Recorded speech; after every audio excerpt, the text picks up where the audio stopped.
So, what is the outlook for 2023? We believe that the Fed is going to keep interest rates elevated for the foreseeable future, and we think the same applies for Vietnam.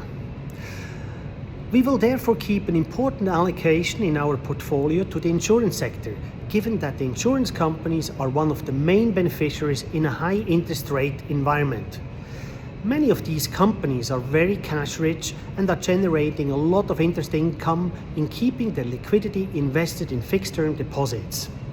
The valuation of the insurance sector also looks attractive with a P/E ratio of 9 times, and Q4 2022 earnings results look encouraging.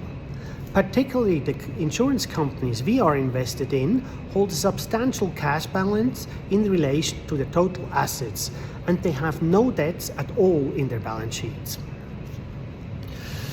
The banking sector also benefit in a high interest rate environment, and the market expects this sector to recover strongly in 2023, given its attractive valuation with a price book of around 1 time and the P ratio of around 5.5 times after a rather poor performance for most of 2022. But banks are probably a riskier bet than insurance companies and are facing more challenges given, for example, their exposure to the real estate sector with its recent liquidity and credit crunch they experienced. Nevertheless, they are considered as the engine of the economy, and with an expected GDP growth of around 6% this year, they will continue to play an important role going forward.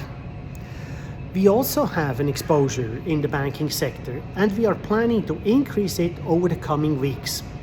We will, however, be very careful choosing the banks we want to invest in. We believe that banks with a high exposure to corporate bonds and real estate will be more volatile and riskier to invest in. But we are less concerned to invest in banks such as, for example, STB, ACB or LPB. LPP stands for Dien Viet Post Bank, and they reported strong profit growth in 2022 of 56%, reaching a record high of 5,690 billion Vietnamese dong. The total assets of the bank also jumped 13% compared to 2021.